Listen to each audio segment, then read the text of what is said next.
ఈ సృష్టిలో అమ్మను మించిన దైవం లేదంటారు. తన బిడ్డల్ని కడుపులో పెట్టుకుని కాపాడుకుంటుంది అమ్మ.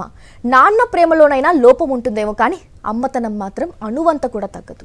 బిడ్డల కోసం ప్రాణాలు ఇవ్వడానికి కూడా సిద్ధమయ్యే తల్లులున్న దేశం మనది. మరి ఇప్పుడేమైంది? అమ్మతనం ఎందుకు మసగబారుతోంది? నవమాసాలు కనిపించిన అమ్మే తన కన్న బిడ్డల ఉసురు ఎందుకు తీస్తోంది? మొన్న విజయశాంతి, ఇప్పుడు పద్మ బిడ్డల్ని చంపుకుంటున్న తల్లులు అదే టైంలో తమ ప్రాణాలు సైతం తీసుకుంటున్నారు. అమ్మలకు ఎందుకు ఇంత నరకం? చేజేతులా బిడ్డల ప్రాణాలని తీసేంత క్షోభ అనుభవించిన ఆ మాతృమూర్తులకు ఎందుకొచ్చింది? తెలుగు రాష్ట్రాల్లో రోజుల వ్యవధిలో జరిగిన 2 ఘటనలు ఇప్పుడు అందరినీ ఆలోచనలో పడేశాయి. అటు హైదరాబాద్లో విజయశాంతి, ఇటు ఆంధ్రాలో పద్మ. ఇద్దరూ తల్లులే. అప్పటి వరకు బిడ్డల్ని అల్లారు ముద్దుగా చూసుకున్న మాతృమూర్తులే. కానీ అంతలోనో ఏమైందో ఏమో, తల్లి ప్రేమను క్షోభ కమ్మేసింది. బిడ్డల్ని చేజేతులా చంపుకునేలా చేసింది. హైదరాబాద్లో విజయశాంతి రెడ్డి అనే మహిళ తన 2 బిడ్డలతో రైలుకు ఎదురెళ్లి ఆత్మహత్యకు పాల్పడగా, తాజాగా పుత్తూరులో పద్మ తన 2 బిడ్డల్ని తిరిగి రాని లోకానికి పంపి తను కూడా ఈ లోకాన్ని విడిచి వెళ్లిపోయింది. పద్మజ శివకుమార్ ప్రేమించి పెళ్లి చేసుకున్నారు. శివకుమార్ కోసం పెద్దల్ని సైతం ఎదిరించి ఇంట్లో నుంచి బయటకు వచ్చేసింది పద్మ. వాళ్ల ప్రేమకు ప్రతిరూపంగా 2 బంగారు తల్లులు జన్మించారు. పెద్దమ్మాయి 7 ఏళ్ల తేజశ్రీ స్కూల్లో చురుగ్గా ఉంటుంది. ఇక చిన్న పాప 4 ఏళ్ల లాస్య అప్పుడప్పుడే బుడిబుడి అడుగులు వేసుకుంటూ బడికి వెళుతోంది. చూడముచ్చటైన కుటుంబం, 12 కాపురం. బయట నుంచి చూసే వాళ్ళకి ఎవరికైనా అలానే అనిపిస్తుంది. కానీ ఆ ఇంటి వ్యధ పద్మకు మాత్రమే తెలుసు. పుత్తూరు మండలం నెసనూరు గ్రామానికి చెందిన కన్నపరెడ్డి కుమార్తె పద్మ. అదే మండలం పైడిపల్లి గ్రామానికి చెందిన వ్యక్తి శివశంకర్. వీళ్ళిద్దరూ క్లాస్మేట్స్. డిగ్రీ చదువుకునే రోజుల్లోనే ప్రేమలో పడ్డారు. కొన్నేళ్ల పాటు ప్రేమించుకున్నారు. తమ ప్రేమ విషయం ఇంట్లో చెప్పారు. అందరి తల్లిదండ్రులు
స్కూల్లో కాల్ చేశారు. 2:30కి కాల్ చేశారు. క్లోజ్ అదే నేను కట్ చేశాను, కొద్దిగా ఇంటర్వ్యూలో ఉన్నాను, కట్ చేశాను. మళ్ళీ కాల్ చేశాను.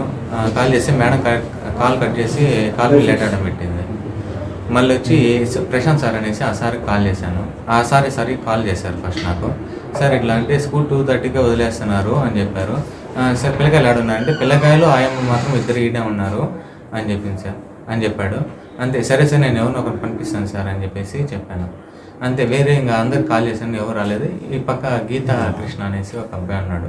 ఆ అబ్బాయికి కాల్ చేసిన, సర్లే తొడుకొని పో గీత అంటే, నేను తొడుకొని పోతాలేనా అన్నాడు.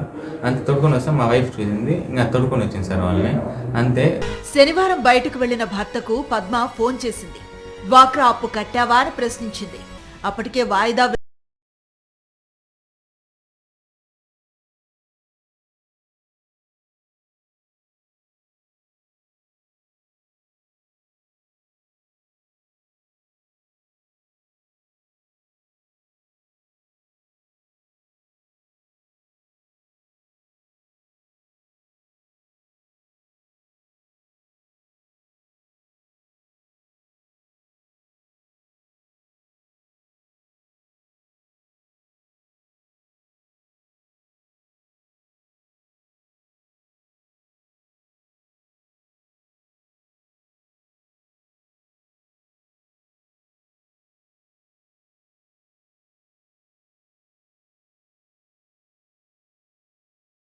2 ప్రాణాలు బలైపోయాయి.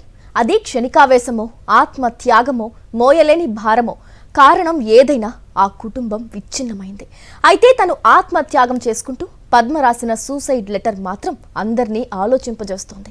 తల్లిదండ్రుల మాట కాదని ప్రేమించిన వాటిని పెళ్లాడినందుకు తను శిక్ష అనుభవించానని, తన జీవితం అందరికీ గుణపాఠం కావాలని ఆమె రాసిన ఉత్తరం అందరినీ కదిలిస్తోంది. సాయంత్రం శివశంకర్ ఇంటికొచ్చాడు. అప్పటికే జరగరాని ఘోరం జరిగిపోయింది.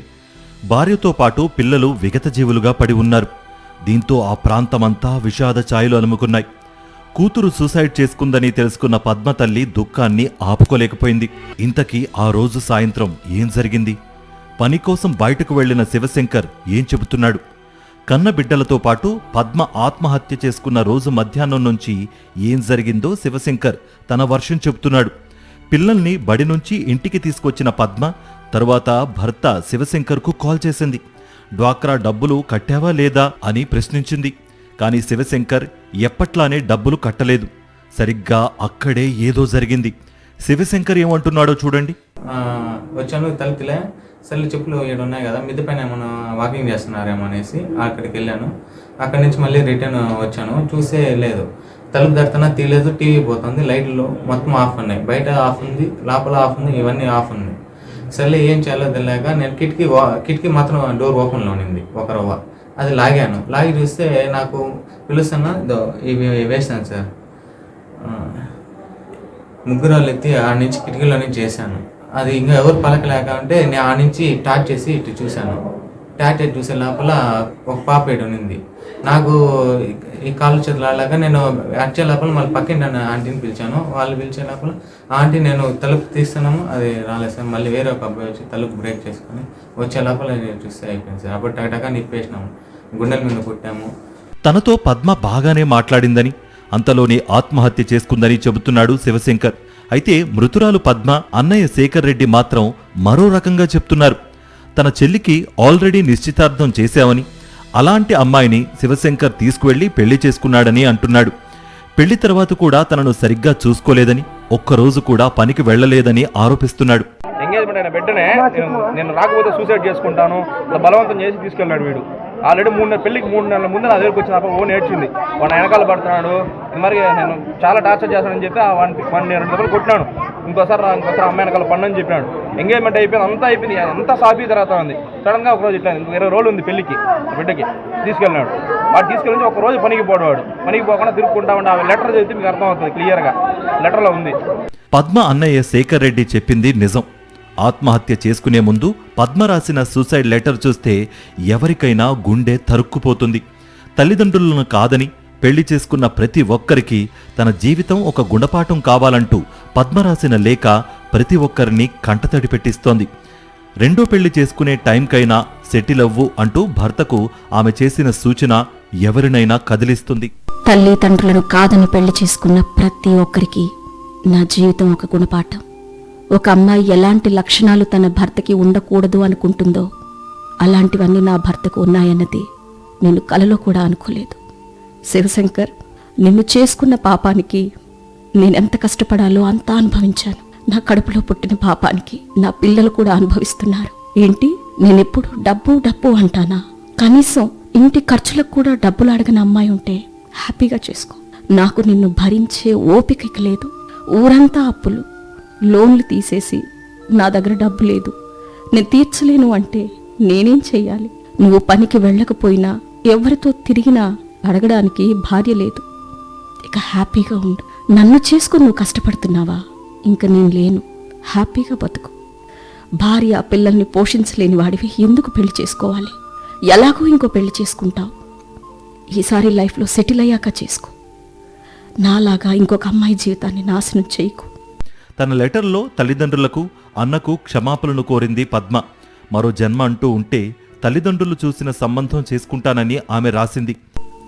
ఇంకొక జన్మలో తల్లిదండ్రులు చూసిన సంబంధం చేసుకొని పుట్టింటి వాళ్లతో జీవితాంతం కలిసి ఉండాలని దేవుణ్ణి కోరుకుంటాను. అన్నా, నన్ను క్షమించు.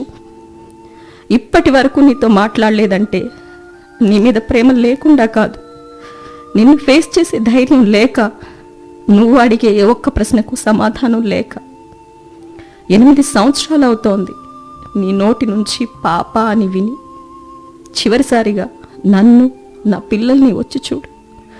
ఇంకా చూడాలనుకున్నా మేముండము. నీ నోటితోటి పాప అని ఒక్కసారి పిలువు చాలు. ప్లీజ్ అన్నా, సారీ నా అన్న, నన్ను క్షమించండి. ఇట్లు వి పద్మ. శివశంకర్ చెప్పిన మాటల్లో వాస్తవం ఎంతనేది పోలీసులు తేలుస్తారు. చెల్లెలు పోయిందనే బాధలో శేఖర్ రెడ్డి చెప్పిన మాటల్లో బాధను అర్థం చేసుకోగలం. అయితే కూతుర్ని పోగొట్టుకున్న ఆ తల్లిదండ్రుల బాధను మాత్రం ఎవ్వరూ తీర్చలేరు. ఇద్దరు చిన్నారులతో పాటు తల్లి ఆత్మహత్య చేసుకున్న విషయం తెలిసి ఆ ఊరే విలపించింది. పచ్చటి కుటుంబం బుగ్గిపాలైంది. 28 ఏళ్ల పద్మ పిల్లలతో సహా ఆత్మహత్య చేసుకోవడానికి భర్త శివశంకరే కారణమని ఆరోపిస్తున్నారు పద్మ తండ్రి అన్నయ్య. పుట్టెడు దుఃఖంలో ఉన్న ఆ కుటుంబాన్ని సాక్షి టీవీ కదిలించే ప్రయత్నం చేసింది. చిత్తూరులో హృదయ విదారకర సంఘటన చోటు చేసుకుంది. తల్లితో పాటు 2 చిన్న పిల్లలు కూడా ఆత్మహత్యకు పాల్పడ్డారు. భర్త వేధింపులు, ఆర్థిక ఇబ్బందుల కారణంగానే ఈ ఆత్మహత్యకు పాల్పడినట్టు కూడా లేఖలో పేర్కొనడం జరిగింది. ప్రస్తుతం వాళ్ళకి పుత్తూరులోని ప్రభుత్వ ఆసుపత్రిలో ఉన్నారు పోస్ట్మార్టం నిమిత్తం. మనతో మాట్లాడడానికి కూడా వాళ్ళ తండ్రి మనతో పాటు వాళ్ళ సోదరుడు ఉన్నాడు. ఒకసారి వాళ్ళతో మాట్లాడించే ప్రయత్నం చేస్తాం. సార్ చెప్పండి, అసలు ఎందువల్ల ఇలాంటి ఘటన చోటు చేసుకునింది? అసలు వాళ్ళ మధ్య ఎలాంటి గొడవలు ఏమైనా ఉన్నాయా, లేకపోతే ఏంటి సమస్య? వాళ్ళు ప్రేమ వివాహం చేసుకున్నారు. వాళ్ళ మధ్యలో గొడవలకి ఆ రోజు మనకిష్టం లేకుండా తల్లిదండ్రికి తెలియకుండా ప్రేమ వివాహం చేసుకున్నారు కాబట్టి వాళ్ళ మధ్యలో ఉన్నటువంటి గొడవలు ఇంకోటి మాకు పూర్తిగా చెప్పుకోలేని పరిస్థితిలో వాళ్ళు అయిపోయినారు. ఆ రోజు చదువుకుంటూ ఒకే కాలేజీ చదువుకుంటూ ఈ అమ్మాయికి వేరే చోట ఎంగేజ్మెంట్ చేసి అన్నీ సిద్ధం చేసి ఏర్పాటు చేస్తే పెద్ద అమ్మాయికి పెళ్ళి అయిన ఒక 14 రోజులకే ఈ అమ్మాయి కూడా వేరే సంబంధం చూసి పెట్టినాం. అమెరికాలో ఆ అబ్బాయి సాఫ్ట్వేర్. అట్లా కాదనేసి ఈ అబ్బాయి ఏదో బ్లాక్మెయిల్ చేస్తున్నాడు. ఇద్దరు ఒకే కాలేజీలో ఇంటర్మీడియట్ డిగ్రీ చదువుకుంటారు, 5 సంవత్సరాలు. ఆ అబ్బాయి ఏదో సూసైడ్ లెటర్ నీ పైన రాసి పెట్టేసి చనిపోతాను, నేను నాతో పాటు వచ్చేసినావంటే మనం పెళ్లి చేసుకున్నాను బాగుంటామని ఏదో పక్కన పిల్లలతో కలిసి ఏదో బ్లాక్మెయిల్ చేసేసరికి ఆ రోజు నా పెద్ద బిడ్డకి పెళ్లి చేసిన 14వ రోజే వీళ్ళిద్దరు కలిసి బాంబేకి వాళ్ళు ఎవరో ఫ్రెండ్స్తో కలిపి బాంబేకి ట్రైన్ ఎక్కించేసి పంపించేస్తున్నారు. అట్లా మేము ఏదో ఆ బిడ్డ బాంబేలో ఏదో అయిపోతుందని కాపాడుకుందామని చెప్పి మేము బాంబేకి అట్లా పోయి ఏదో చేసి చిన్న ఘర్షణ జరిగితే ఆ మధ్యలో పెళ్లి చేసి పంపించేసిన వాళ్ళకి మాకు ఘర్షణ జరిగితే మా మీద ఎఫ్ఐఆర్ వేసి మేము కోర్టు చుట్టూ 3 సంవత్సరాలు తిరిగి ఏదో బాధలు పడినాము. అప్పటికి మేము క్షమించే గుణంతో నేను పోతా వస్తూ ఉన్నాను, వాళ్ళ తల్లిగారు పోతా వస్తున్నారు, వాళ్ళ అవ్వ పోతా వస్తున్నది, వాళ్ళ అన్నయ్య తప్ప మేమందరం మా ఇంటికాడ కూడా తెలియకుండా ఏదైనా కార్యక్రమాలకు వస్తూ పోతూ ఉన్నాము. కానీ ఈ అమ్మాయి పూర్తిగా మాతో వాళ్ళ మధ్య ఏం జరుగుతూ ఉందో పూర్తిగా మనసు విప్పి చెప్పుకోలేని పరిస్థితుల్లో అది ఏం జరిగిందని నిన్నటి దాకా కూడా నాకు తెలియదు. వాళ్ళ మధ్యలో ఏం జరిగిందో బయట తెలియదు. ఆ తెలిసే అవకాశం తల్లిదండ్రులకు ఉండదు, తల్లిదండ్రులకు చెప్పుకునే అవకాశం వాళ్ళకు ఉండదు. అదే తల్లిదండ్రులు చిన్న పెద్దలు 10 మంది కలిసి పెళ్లిళ్ళు చేసినారంటే వాళ్ళ కష్ట సుఖాలు 10 మందికి చెప్పుకుంటారు, 10 మంది వాళ్ళకి సహాయంగా ఉంటారు. వాళ్ళు చేసుకున్న తప్పుడు నిర్ణయాల వల్ల మమ్మల్ని క్షమించండి అని ఈరోజు లేఖలు రాసి చనిపోతారు. ఈరోజు మా కుటుంబం ఏ స్థితిలో ఉందంటే ఈ స్థితి ఏ కుటుంబానికి రాకూడదనేది మేము బాధపడుతున్నాం.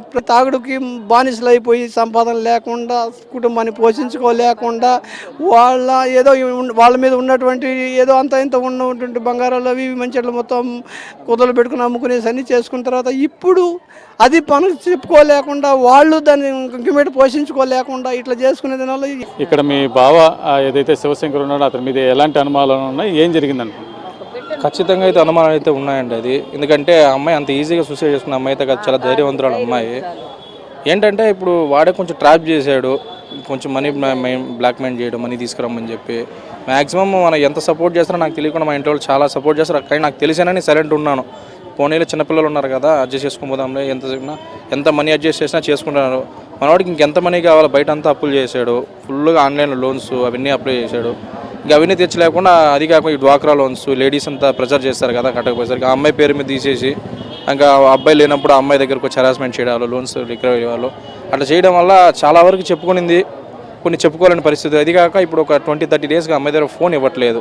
అమ్మాయి దగ్గర ఫోన్ లేదు, అడిగితే రిపేర్ అని చెప్పారంట. అంతకుముందు బాగా ఫ్రీగా మాట్లాడుతున్నారు కాబట్టి మాకు తెలిసేది. ఇప్పుడు 1 మంత్గా ఏంటంటే 2-3 టైమ్స్ డైరెక్ట్గా వెళ్తే మా ఫాదర్ మాట్లాడారంట. మాట్లాడితే కొంచెం డల్గా మాట్లాడుతుంది అంతే, కానీ ఓపెన్గా అయితే ఏం చెప్పలేదు. కానీ ఒక 5 మంత్స్గా రెంట్ కూడా పే చేయలేదు. ఈ నెల 5th వెళ్ళి మాట్లాడేసి కొంచెం ఎంతకంత పే చేస్తాము అడగద్దానంటే ఓకే, ఓనర్ కూడా ఏం ప్రాబ్లం లేదు ఓకే అని చెప్పారు. కానీ ఈ నిన్న ఏం జరిగిందో అయితే కరెక్ట్గా అయితే అది ఇన్వెస్టిగేషన్ చేసి ఖచ్చితంగా తేల్చాల్సి అయితే ఉంది. ప్రేమలో పడి ఇలాంటి దారిన పడుతున్న మహిళలకు కావచ్చు, పురుషులకు కావచ్చు, ఇది ఒక గుణపాఠంగా ఉండాలి. జీవితంలో నిలకడ లేకుండా ఉండే వాళ్ళు ఇలాంటి ఆలోచనలతో ప్రేమ వివాహం చేసుకుంటే భవిష్యత్తు ఇలాంటి నాశనం అవుతుంది.